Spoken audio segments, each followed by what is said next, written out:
Assalamualaikum warahmatullahi wabarakatuh. Kita lanjutkan uh, kajian Sa'ban ini. Kita bikin judulnya itu aja, kajian bulan Sa'ban. Seluang hitung nih, entah 20 hari lagi, entah berapa kita ini akan masuki bulan suci Ramadan. Jadi setelah kita percaya kepada kitab suci Al-Quran itu, barulah kemudian kita mempelajari isi Al-Quran itu. Setelah kita mempelajari isi Al-Quran itu, bagaimana caranya mempelajari Al-Quran? Itulah saya membuat video-video mengajarkan Iqra 1 sampai Iqra 6 supaya kawan-kawan itu pandai membaca Al-Quran itu.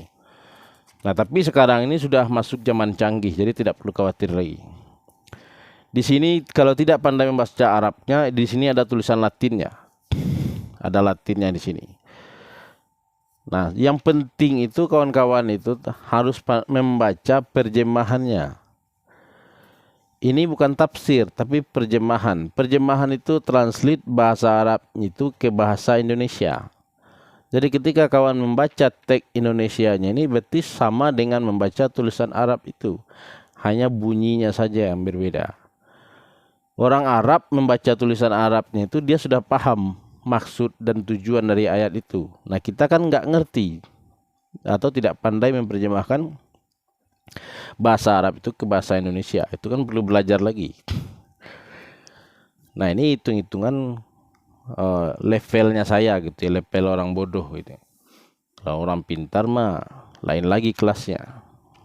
Ini kita-kita aja yang bodoh-bodoh ini. Yang malas belajar, malas mengaji, malas sekolah. Ini saya bergabung di tempat saya ini. Jadi kita ini gerombolan orang-orang bodoh yang mau belajar. Nah, itu kan lebih hebat daripada orang bodoh sok pintar, itu namanya tolol. Bodoh bin tolol. Nah, kita nggak seperti itu. Kita bodoh saja. Bodoh itu bagus, sebab orang bodoh itu yang mau belajar.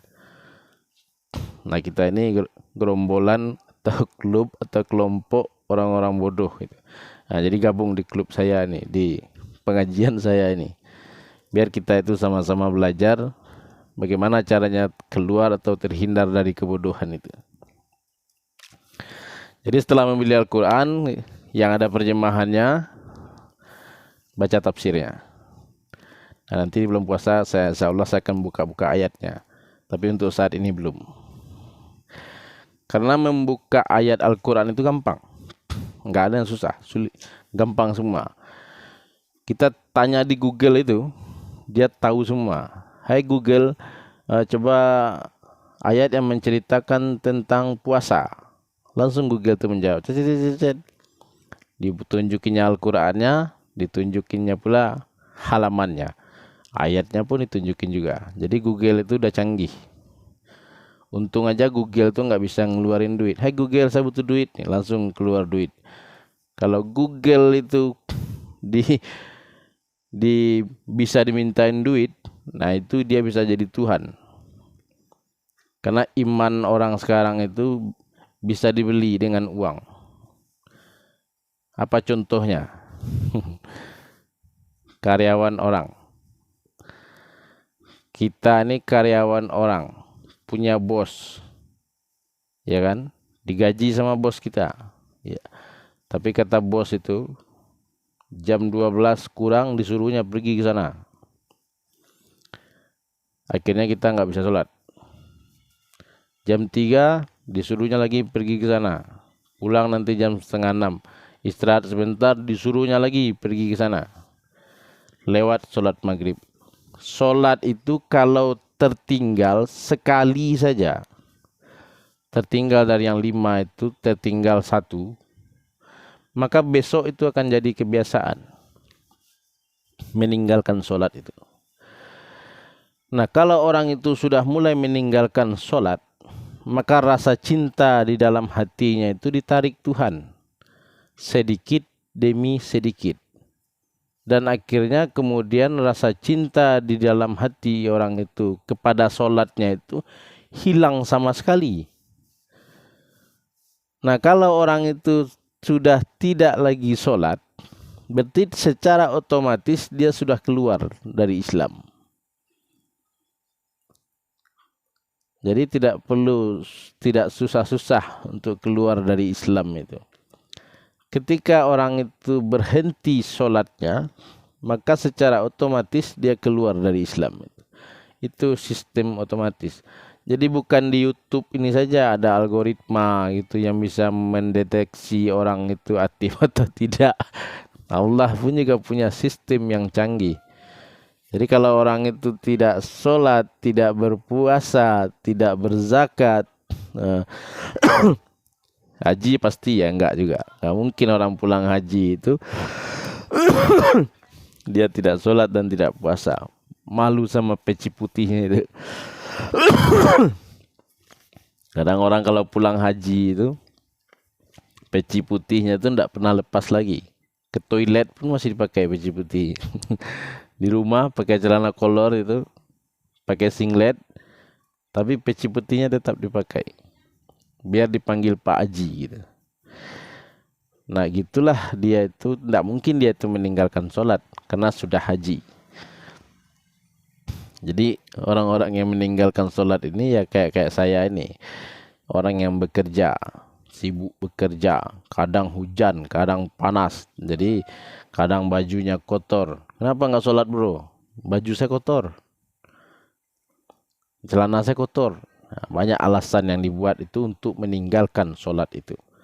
Nah kalau orang itu sudah tidak sholat lagi dalam satu hari itu, berarti secara otomatis dia sudah keluar dari Islam. Nah bagaimana dia lagi masuk ke dalam Islam itu? Dia sholat lagi. Di dalam sholat itu orang itu akan mengucapkan sumpah 2 kalimat syahadat. Asyhadu la ilaha illallah asyhadu anna muhammadar rasulullah. Di dalam sholatnya itu di tahiyat. Pasti orang itu bersyahadat, tidak mungkin tidak. Maka dia masuk lagi ke dalam Islam. Itulah yang dikatakan orang, kalau orang itu mau masuk ke dalam Islam, dia harus bersyahadat. Bukan syahadat ucapan dia di luar sholat, tapi dia harus mengucapkan syahadat itu di dalam sholatnya. Pasti dia itu bersyahadat kalau dia sholat. Tapi kalau dia bersyahadat saja tapi tidak sholat, nah itu bisa syahadatnya itu bohongan. Tapi kalau dia di dalam sholat mengucapkan syahadat, berarti dia itu syahadat betulan. Jadi kemana arah pengajian kita ini?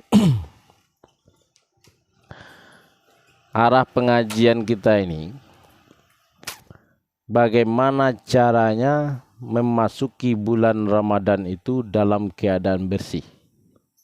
Karena bulan Ramadan itu adalah bulan yang suci. Jadi kita harus masuk ke dalam bulan suci Ramadan itu dalam keadaan suci dan bersih. Terus bagaimana caranya mensucikan diri? Nah kan itu lagi masalahnya. Terus apa yang harus disucikan dan apa yang harus dibersihkan? Banyak orang itu yang tidak tahu dosa dia sendiri. Kesalahan orang lain tampak oleh dia, kesalahan dia sendiri tidak pandai dia membacanya. Nah itu yang banyak terjadi di zaman sekarang itu. Orang itu pandai menilai keburukan orang lain, tapi tidak tahu keburukan dirinya sendiri. Dia pandai melihat kekurangan orang lain, tapi dia tidak pandai menilai, mencari, atau mengoreksi kekurangan dirinya. Nah, saya ini sengaja membuat video ini untuk mengingatkan kawan-kawan seiman itu atas kekurangan diri kita di dalam bermasyarakat ataupun di dalam beragama. Nah, itu kekurangan kita itu selalu muncul. Jadi ini saya sengaja bercerita-cerita dulu, tidak langsung ke pokok permasalahannya, supaya dikasih pemanasan dulu sedikit. Kalau langsung ke pokok permasalahannya itu, nah itu orang yang bikin bosan di dalam mengaji. Oke kawan, kita akan lanjutkan di sesi berikutnya, kajian sahabat.